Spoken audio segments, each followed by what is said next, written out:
Hello, everybody, and welcome to my first squad preview. And this is my predictions for the Scotland Six Nations squad. If you want to see me do any other teams, let me know. I would be happy to give them a shot. I won't pretend that my knowledge might be the best. There might be a few odd picks if I do, but I'm happy to give it a shot. If you want to see it, let me know. But yeah, if you want to do this yourself, feel free. The number of players you want to go for is probably about 40. For an initial squad, that's usually roughly what they take, and then they'll slim it down to usually roughly 30 before the actual squad. But they'll probably be out soon. You know, we're just under a month away, so I wouldn't be surprised if you start seeing some teams coming out in the next week or so. So I thought I'd get this in now. But yeah, without further ado, let's go. So starting us off at the loose head, number 1. I have gone with 3 different players, which is Pierre Schumann, Rory Sutherland and Jamie Batty. I think those 3 are kind of the main 3 props for Scotland at the minute. You know, there is other ones in Glasgow especially, but they're not always Scotland qualified. Same with Edinburgh. You've got the likes of Sordoni. He could be a 3 though. You've got Boan Venter and that, but I don't think that. Well, Sordoni I think has played for Argentina, and I think Venter's not quite Scotland qualified yet. Also, he doesn't need to be. He's South African, so he can make his pick. But yeah, so that's my 3 loose heads. I thought all 3 of them were pretty solid options. First choice from there, I'd go with Schumann. He has been on form of his life. He's been really good, really solid in the scrums, and has been a really good crash ball option for Edinburgh, and a huge part of Edinburgh's success in sitting 5th in the URC at the minute. And I think that on his day, he's probably one of the best loose heads in the world, if I'm going to be brutally honest with you, as are most of these players. But let's go over to hooker now. So with hooker, I've gone with, again, 3 hookers. I've gone with George Turner, Johnny Matthews and Ewan Ashman. If you wanted to put a 4th in with Dave Cherry, I wouldn't be against it, but I've gone with 3 initially. George Turner has been Scotland's main man for a while, to be honest. We all know what he's about. He's a solid option, good in mauls.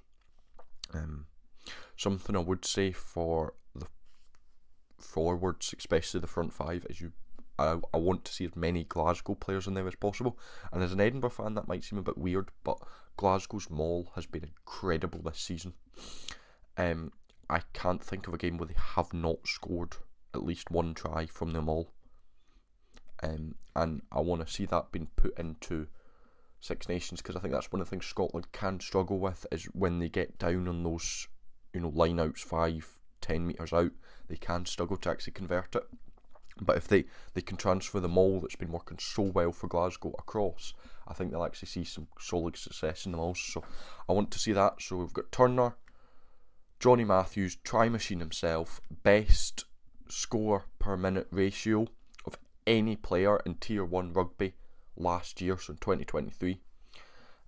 Averaging a try every 61 minutes, I believe it is. Even beating the likes of Damien Penault, who was still an incredible amount with 1 try every 68 minutes. So, yeah, try machine Johnny Matthews. He is Scotland qualified. He played in the World Cup. He scored in his only game in the World Cup against Romania. And then 3rd, I've gone with Ewan Ashman. Again, just moved to Edinburgh this season. Looks like a solid option for them. You know, with McInally retiring, they needed someone else to come in and take that 2 jersey. Dave Cherry was a solid shout, but I think they needed someone else to come in and properly cement it, and Ashman has done that. He's scored a few times, he's looked solid, his lineouts have been good, so yeah. Moving on, tight head, I have actually gone with 4, and there is a reasoning for that. I'll get into it in a minute, but first off, Xander Fagerson. No worries there. Again, amazing scrummager, great crash ball. I know his discipline can be iffy at times. And I think that goes for Scotland as a whole, but he's just, I know when he goes wrong badly, but when he goes right really, really well, and I think he needs to play. He really does. Next up, I've gone with The scrum father himself, somehow still kicking about at like 38 years old. I've gone with WP now.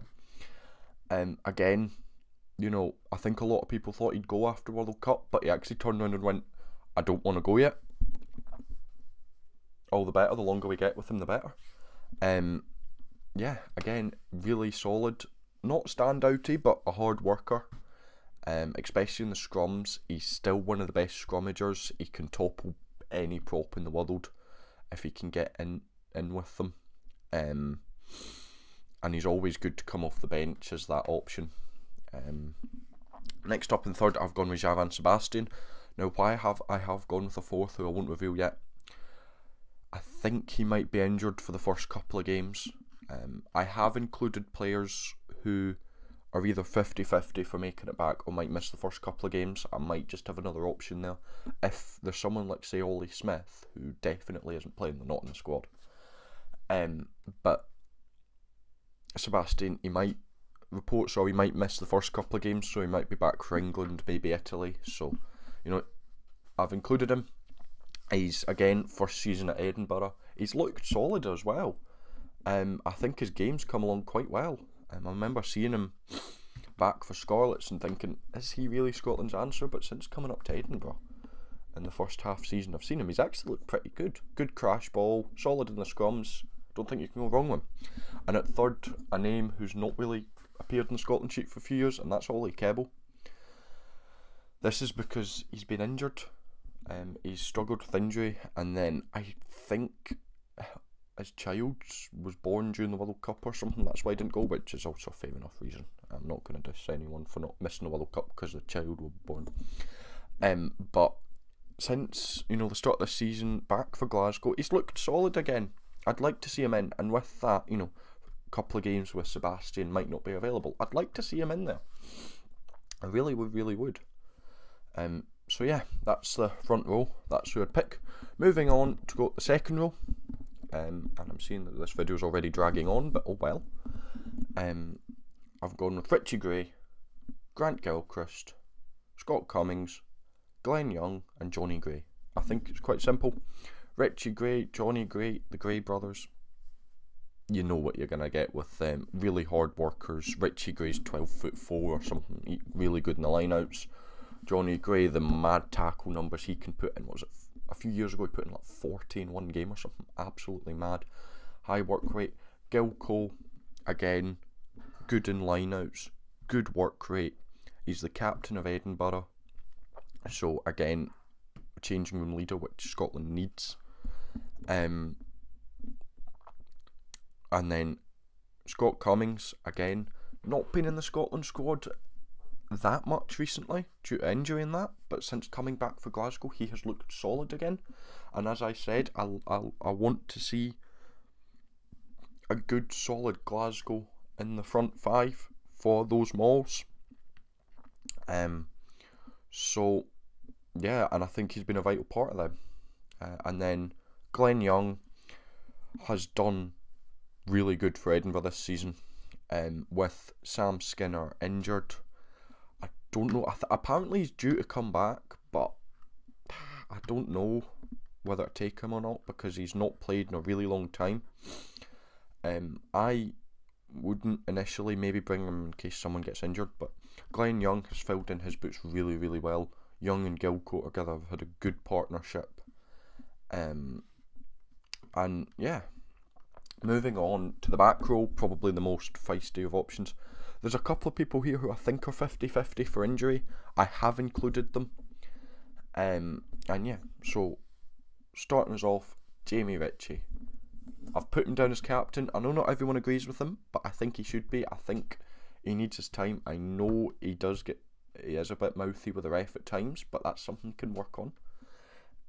You know, he's no longer the captain of Edinburgh, which might help him.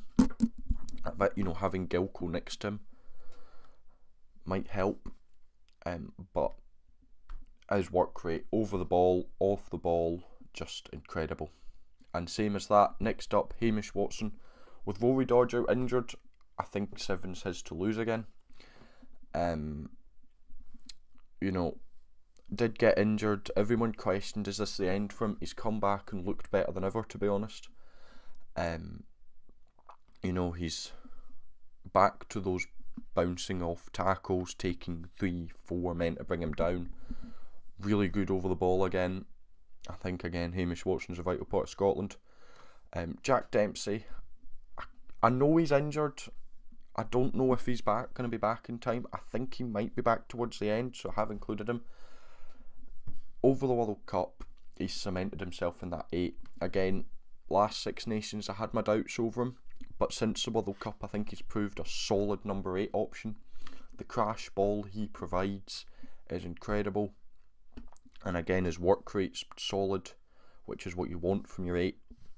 Similarly to that, Matt Fagerson, amazing work rate, good tackle percentage.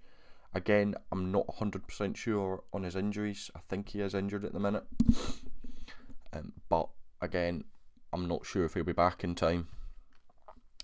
Next up, I've gone with Andy Christie from Saracens.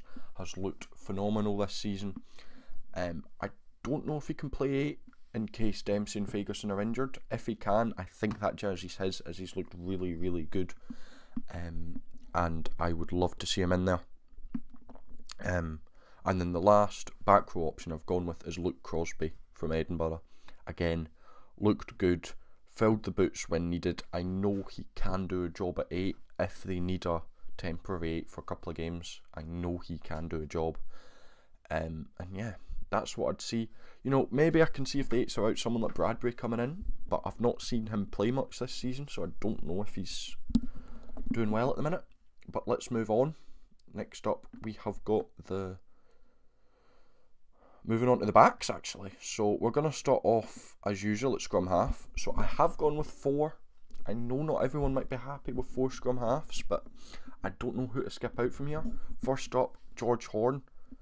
I'd argue he's probably the top choice at the minute. He has looked really good for Glasgow. Really fast game. I think him paired up with Finn Russell could be a good 9-10 combo. Similarly to that, old tried and tested, was falling off a bit, has now moved to Edinburgh and looked solid again. Of course, I'm talking about Ali Price. I think the move to Edinburgh was strange at first, but seeing him, he seems to be bringing it back a bit, and I think he will take a Scotland jersey back. Next up, Ben White. He's been Scotland's first choice for a couple of years now. Moved to Toulon in the summer after London Irish collapsed, and I've not seen too much of him, but what I've seen, he's been doing alright. So I think he definitely deserves to go. And the last one, someone who I've been wanting to see in a Scotland shirt for a while, and that's Ben Vellacott. I think out of one player who's been punished from this Ali Price move, it's him. Because again, he's still not getting that Edinburgh 9 shirt. When he gets in that Edinburgh 9, he's really good. But Ali Price coming in's taking it off him a bit.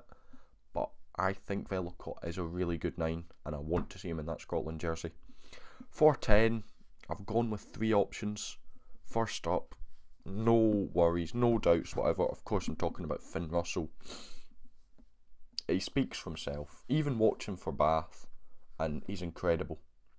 I don't think I need to say much else. Finn Russell is Finn Russell. Next up, Ben Healy. Again, just moved to Edinburgh and has looked really, really good. Again, some of his attacking play and moves are a bit iffy, but I think with some of the other players you could put around him, I don't think it's the worst thing. I think he can. He's got a good boot. His kicking off the tee's solid. And yeah. Last 10 I've gone with is Adam Hastings. Again, has been out of the Scotland squad for a while, I think due to injury and that. Got dropped from the World Cup squad quite early, which was quite interesting, but I think he will come back.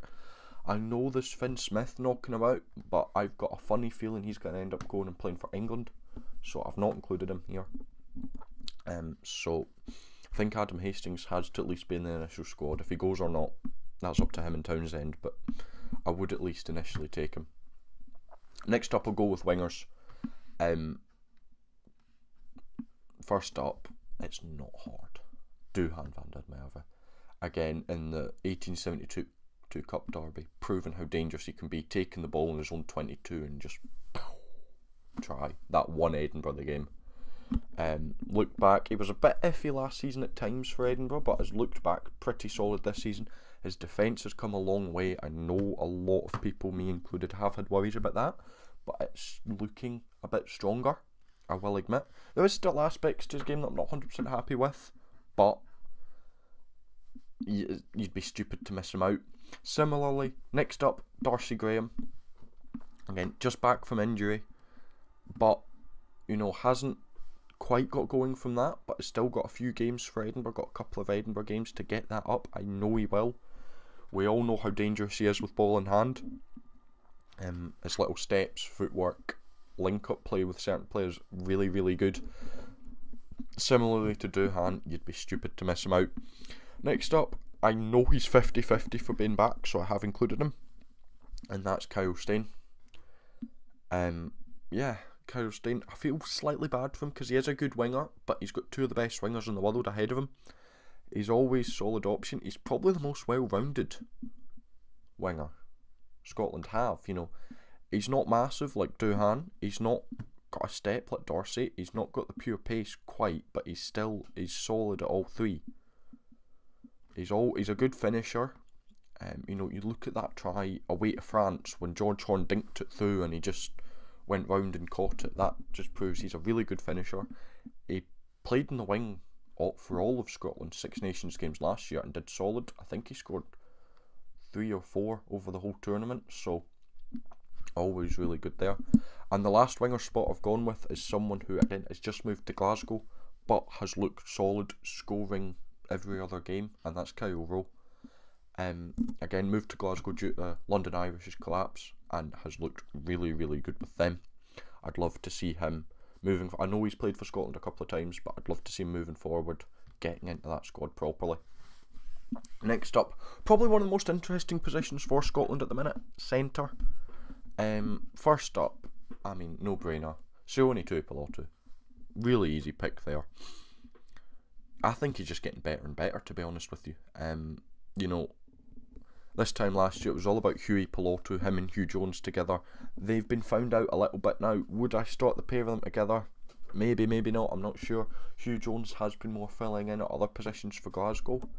And I think Scotland might use him a little bit like that, but I'll talk about him in a minute. But Tuipulotu himself has been captain in Glasgow, so he's, again, another solid leadership option in the dressing room, and I think the more of them you can get, the better.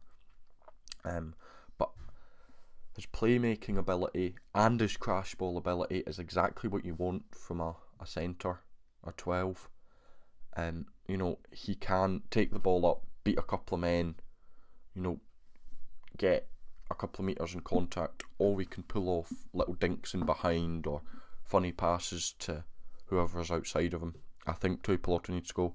As I've just said, Hugh Jones, I think he goes as well. Does he play in centre partnership with Hugh Jones? Maybe, maybe not. I'd like to see someone else in there who, again, I'll talk about in a minute. But Hugh Jones, solid option. I think also he goes for the fact he can fill in and wing and fullback.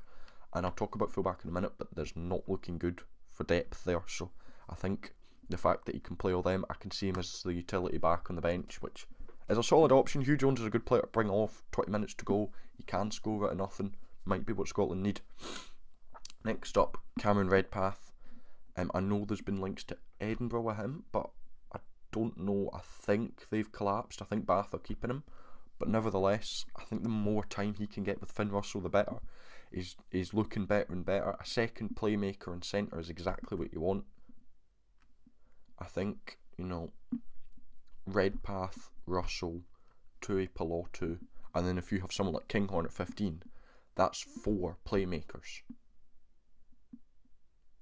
You know, that's going to do damage. They can pull a lot of stuff together. So yeah, I'd take him. Chris Harris is next. Someone, again, I've not heard about much, but he's Old Faithful. We know what he's about. His defensive work is incredible. Sometimes his attack lets him down a little bit, I will be honest, but yeah. Again, if you need him to come off the bench, if you've got a tight lead, you need to bring someone on just to give them that defensive edge, he's the man to bring on. Next up, I've got the next two I'll kind of talk about are two players who haven't always been on the Scotland squad. I know at least one of them has a couple of caps, but they're both breaking through and showing how good they are. I'm talking about Matt Curry and Stafford McDowell. The two of them, Matt Curry for Edinburgh, Stafford McDowell for Glasgow. Both, you know, McDowell's been around for a couple of years, Curry's just bursting onto the scene, but they're both looking really, really good. Their attacking play, they've both scored several this season. You know, their ability to catch and run, their ability to beat men, or, you know, play the pass is what you want from a centre. I can see these two being a possible future centre partnership in a few years. Yeah, I'm really excited to see the pair of them. I want to see them together, but maybe not quite yet. And maybe keep that for the summer when I think Scotland's tour in the Pacific Islands, like Fiji and that. You might get to see them in centre more. And then 15, unfortunately due to injury, I've only actually got 115 down, and I think this is where Scotland's main weakness will come in. That's obviously Blair Kinghorn. And Blair Kinghorn himself, I had questions over him towards the end of his Edinburgh stint. A couple of months ago he moved to Toulouse, but oh my goodness, is he looking good there. Going to France will do one of two things for him. He'll crumble or he'll flourish, and from initial impressions he's gonna flourish. You know, Blair Kinghorn, he's working with some of the top players in the world, the likes of Dupont, Ramos, Caputo, you know, and he's doing well at the minute. Now that's not to say, you know, it's only been a couple of months, but it is looking good for him. Ollie Smith is injured for 8 to 12 months, so we won't be seeing him. That's why I said I think Hugh Jones will be used more as a backup fullback, and then you might see someone like Kyle Steyn or Kyle Rowe fill in if needed. Now it's Townsend, you might see an outside pick there, but that's mine. So yeah, that's the end of the list. That's my Scotland squad predictions. I've not gone anything too out there, I don't think. There's probably hidden gems in the Premiership and stuff that I've not picked up on. But yeah, that's it. Thank you very much for watching. If you want me to do any other team, let me know. And if you enjoyed, make sure to subscribe, like, and I'll see you next time.